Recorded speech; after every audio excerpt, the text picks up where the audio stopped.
Hello my Bandicrew and welcome back to the channel. Today's video is going to be me discussing the lore of the power-ups used in Crash Team Rumble. I'm going to use in-universe explanations as to how I think they operate. If this is your first time coming to the channel, I release Crash Bandicoot content every weekend. We discuss lore, theories, news, we do tier lists, interviews, pretty much anything and everything Crash Bandicoot related we cover here. So if that sounds like something you might be interested in, maybe consider subscribing.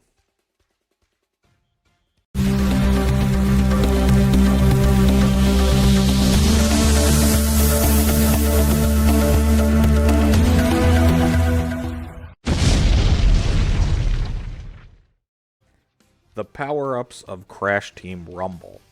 So this game is essentially just an extension of Crash Bandicoot 4. It's a multiplayer mode from Crash Bandicoot 4 that they've expanded into its own game. So all the power-ups are assets from Crash Bandicoot 4, like we have the fly trap spitter, we have the Gasmoxian guard. They're essentially things that were in Crash Bandicoot 4 that they could reuse for Crash Team Rumble. However, I am going to give lore reasons as to why I think these things exist in the capacity that they do in the game. So I'm going to start off with the brand new one first, the Sticky TNT crate, and the Bouncy crate. These ones are very easy to explain in continuity. Crates have been a staple of the Crash Bandicoot franchise since the beginning, and Crash has the ability to hold crates in his hammer space.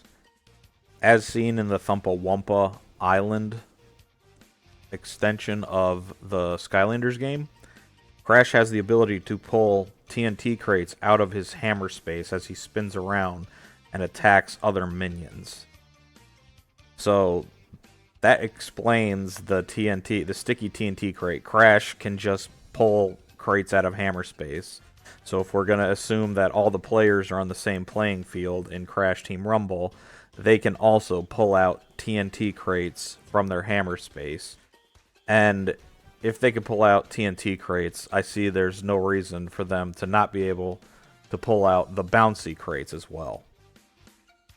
So the bouncy crates and the TNT crates, self-explanatory. There really doesn't need to be much lore added into them being usable in the series or in this game in particular.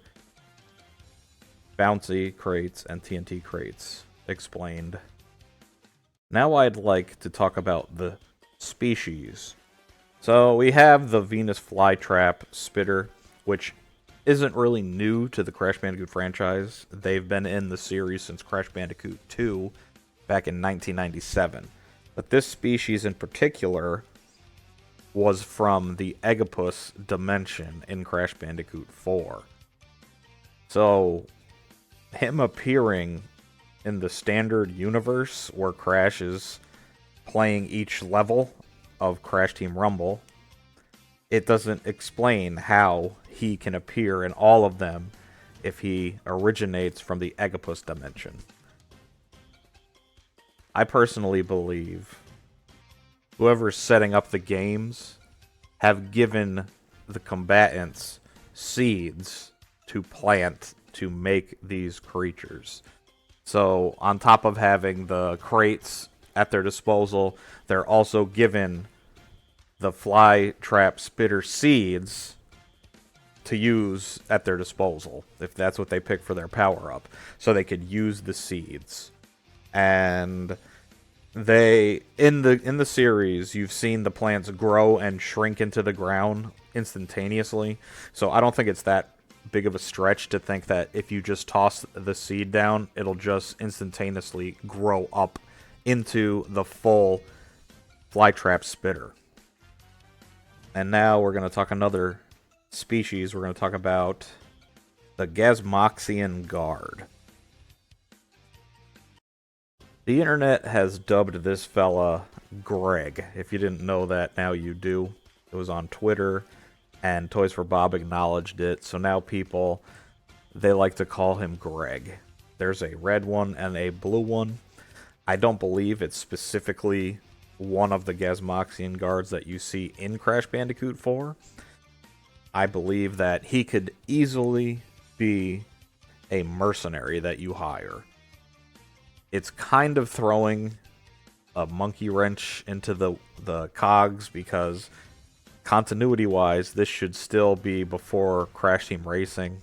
So Crash shouldn't really have many interactions with the Gasmoxians, because he didn't really meet Oxide until Crash Team Racing. But I do have another video coming out to explain the Gasmoxians and Oxide, because Oxide is also a Epic Relic Station power-up. So I'm going to explain the Epic Relic Stations in lore also in the future video. So I just believe that the Gasmoxian guards are mercenaries that you hire. You set up coordinates, and they teleport there. You pay them, and they leave. Or they are defeated. These next two are very easy to explain. They are the Power Drainer and the Healing Fridge. There's nothing else to say other than they're inventions created by Neocortex. So one of them drains your power, and one of them heals you. They're just creations made by Cortex. There's an N on the fridge, and then the Power Drainer with its big magnet and stuff, it just looks evil to me. I assume Coco could have also created these, reverse engineering some Cortex stuff. So the fridge with the N on it could be a Coco creation.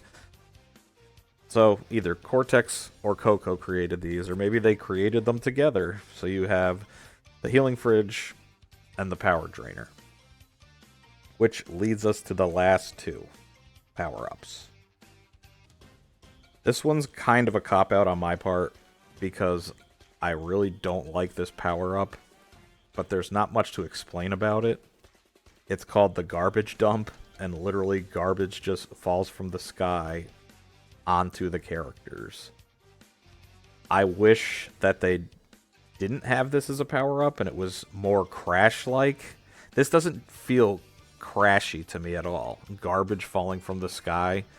If anything, I would have preferred like an anvil, like in Crash Bash, how you had the anvil, or the big weight that smushed people.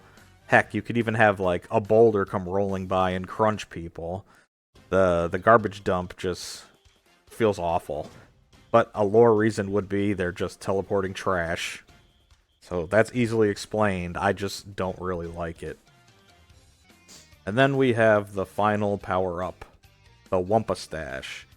This, I feel like, isn't an actual Wumpa. This is just a meta representation of Wumpa fruit that you're going to be able to stash in your bank. Because if you guys didn't know, the inside of a Wumpa is purple. So when this is filling up with the yellow and the orange, it looks just like a symbol representation of the Wumpa you are going to collect. This isn't an actual like glass ball filling with Wumpa juice or anything. This is just like a representation of the power going up. Think of it as like a thermometer, how you see the mercury going up, up, up as you get hotter. Or like how people, they'll have a goal set for money that they want to collect, and they'll draw it like a thermometer going up, and then it explodes at the top. That's what I feel like this is. It's just a meta representation of the Wumpa fruit that you're going to collect. And then once you achieve the power-up, Wumpa fruit is just teleported into your bank. So that's just another teleporting power. So like the teleporting of the garbage dump, I believe this is teleporting a Wumpa into your bank. So my Banda crew, that was my lore explanations for all of the power-ups in Crash Team Rumble. If you enjoyed this video, give me a like and a comment and stuff. I do plan on doing the Relic Stations and the Epic Relic Stations. I'm going to give lore explanations on those as well. Let me know in the comments which one you want me to do first. Okay, I hope you enjoyed the video, and we'll see you in the next one. Have a great night.